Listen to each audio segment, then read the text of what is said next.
दोस्तों बात करने वाले हैं आज हम ओरियन ग्रीन पावर स्टॉक के बारे में। सो गाइस, बड़ी अपडेट, कंपनी के क्वार्टर 3 के रिजल्ट यहाँ पे आज के दिन देखने को मिले। कैसे आए हैं रिजल्ट एंड उसी के साथ साथ यहाँ पे क्या रिएक्ट हो सकता है कल के दिन मार्केट ओरियन ग्रीन में, तो उसके बारे में दोस्तों यहाँ पे डिस्कशन करेंगे। तो सबसे पहले इंपॉर्टेंट चीज कि ये कंपनी जो है दोस्तों विंड एनर्जी सेगमेंट से आपको बिलोंग करते हुए नजर आ रही है। विंड एनर्जी एंड उसी के साथ साथ यहाँ पे सोलर पैनल।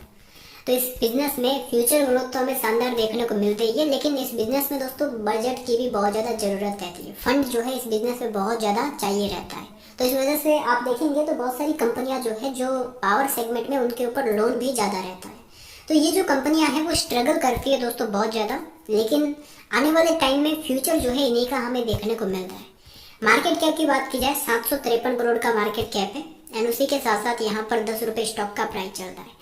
पीई की बात की जाए 33 का इसका पीई है, मतलब ज़्यादा ओवरबॉट जोन में तो नहीं है। वैसे बुक वैल्यू की अगर मैं बात करूँ तो यहाँ पे 7 रुपये कंपनी की बुक वैल्यू, मतलब एक पॉजिटिव वे में बुक वैल्यू है। Return on capital employed, return on equity, ये भी दोस्तों पेनी स्टॉक है, लेकिन फिर भी यहाँ पर इसकी return on capital employed, return on equity company की पॉजिटिव में है 8% एंड उसी के साथ साथ यहाँ पे 1.5%। अभी की बात की जाए तो यहाँ पे कंपनी में प्रॉस बिल्कुल नहीं है, कोई यहाँ पे पॉजिटिव पॉइंट नहीं है। नेगेटिव पॉइंट की बात की जाए लो interest coverage ratio and promoter की होल्डिंग जो है वो दोस्तों लास्ट क्वार्टर भी डिक्रीज हुई थी। Sales growth, poor sales growth है कंपनी की। प्रमोटर की होल्डिंग भी यहाँ पे बहुत कम है एंड लास्ट 3 ईयर से रिटर्न ऑन इक्विटी कम है, लेकिन अभी के समय में रिटर्न ऑन इक्विटी का डाटा अभी का देखना है जो कि प्लस है। प्रमोटर के शेयर जो है वो 99%, 100% आप समझ सकते हो प्लेज शेयर है। डेप्टर डेज कंपनी का हाई है एंड उसी के साथ साथ वर्किंग कैपिटल डेज कंपनी का इंक्रीज हो रहा है। तो नेगेटिविटी बहुत सारी है कंपनी में, ओरियन ग्रीन पावर में। एंड आज दोस्तों कंपनी के हमें रिजल्ट देखने को मिले, जहाँ पे क्या हुआ, कंपनी की सेल्स जो है वो ईयर ऑन ईयर यहाँ पे डिक्रीज हुई है। जो कि दोस्तों यहाँ पे 82 करोड़ की सेल्स थी वो गिर के हो चुकी है 28 करोड़। तो यहाँ पे ओवरऑल कंपनी की सेल्स में हमें दोस्तों क्या देखने को मिला, एक गिरावट, वो भी बड़ी। Year on year decrease and quarter on quarter भी डिक्रीज होते हुए नजर आई। 100 करोड़ 107 करोड़ की सेल 28 करोड़ के आसपास हमें देखने को मिली। तो कंपनी की सेल्स में एक भारी गिरावट जो है वो दोस्तों नजर आया।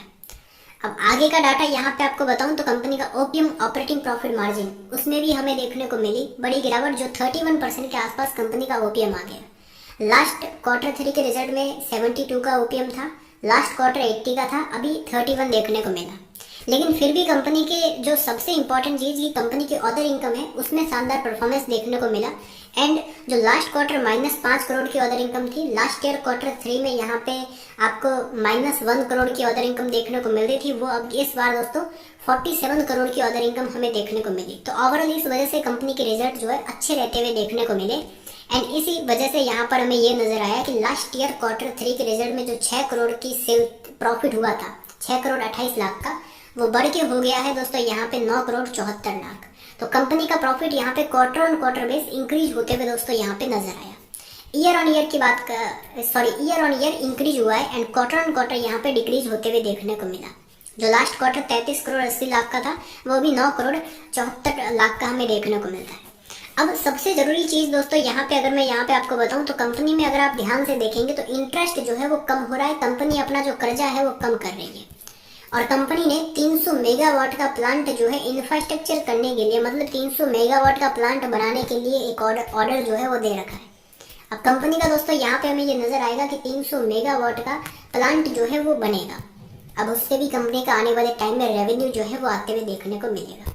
अब यहाँ पे अगर आप ध्यान से देखेंगे, इंटरेस्ट जो कि कम हो रहा है लगातार, जैसा कि यहाँ पे पहले 37 करोड़ 78 लाख का कंपनी ब्याज भरती थी, उसके बाद 37 करोड़ 25 लाख, उसके बाद 36 करोड़ 57 लाख, 34 करोड़ 18 लाख, 32 करोड़ 48 लाख, फिर 34 करोड़ 93 लाख, फिर 31 करोड़ 87 लाख। धीरे धीरे करके दोस्तों कंपनी का ब्याज कम हो रहा है। और आज का भी अगर आप quarter on quarter, year on year ब्याज देखेंगे तो पहले 30 करोड़ 21 लाख का कंपनी ब्याज भरती थी, अभी भर रही है 25 करोड़ 69 लाख। और लास्ट क्वार्टर कंपनी ने ब्याज भरा था 26 करोड़ 57 लाख और इस बार भरा है 25 करोड़ 69 लाख। कंपनी अपना जो कर्जा है वो कम कर रही है। तो हो सकता है अगले क्वार्टर में कंपनी का ये जो ब्याज है वो और कम हो और 24 करोड़ के आसपास पहुंच जाए। तो जितना ज्यादा दोस्तों यहाँ पे कंपनी जो है बहुत जल्द आपको डेट फ्री भी होते हुए नजर आएगी।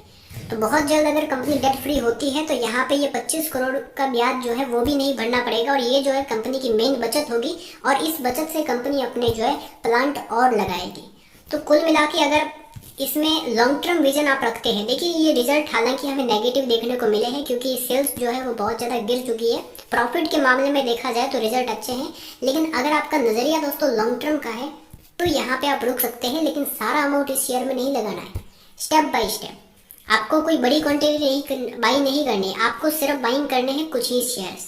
रिजल्ट की बात की जाए, रिजल्ट माइनस से प्लस में आ रहा है। एंड वहीं कर्जे की बात करूं तो कर्जा दोस्तों पहले था 2100 करोड़, 2158 करोड़ का, अभी रह चुका 1176 करोड़। एंड इस क्वार्टर रिजल्ट के बाद उम्मीद ये है कि कर्जा जो है 1150 करोड़ के आसपास रह चुका होगा। वहीं कंपनी का एसेट जो है वो धीरे धीरे करके कम हो रहा है, लेकिन यहाँ पे कर्जा भी कंपनी का कम हो रहा है। अगर यहाँ पे मैं बात करूँ शेयर होल्डिंग पैटर्न, तो शेयर होल्डिंग पैटर्न प्रमोटर की होल्डिंग कम है, सारे शेयर प्लेज भी है। बाइंग करना चाहते हैं तो यहाँ पे देखिए कंपनी विंड एनर्जी में बिलोंग करती है, तो ऐसे में लॉन्ग टर्म नजरिए से आप कम क्वांटिटी, मतलब कि यहाँ पे आप पहले 200-300 शेयर ऐसे बाइंग कीजिए, उसके बाद रिजल्ट वगैरह अच्छा आते हैं और तो वहाँ पे कुछ और बाई कीजिए, क्योंकि फ्यूचर में अगर देखा जाए तो गवर्नमेंट कुछ सब्सिडी वगैरह लाती है तो इनके लिए फायदेमंद रहेगा। विंड एनर्जी में गवर्नमेंट विंड रिन्यूएबल इनमें जो है गवर्नमेंट ज़्यादा फोकस कर रही है। तो स्टेप बाय स्टेप आप कुछ कुछ क्वांटिटी जो है खरीद सकते हैं जैसे जैसे कंपनी के रिजल्ट जो है वो अच्छे आते हैं।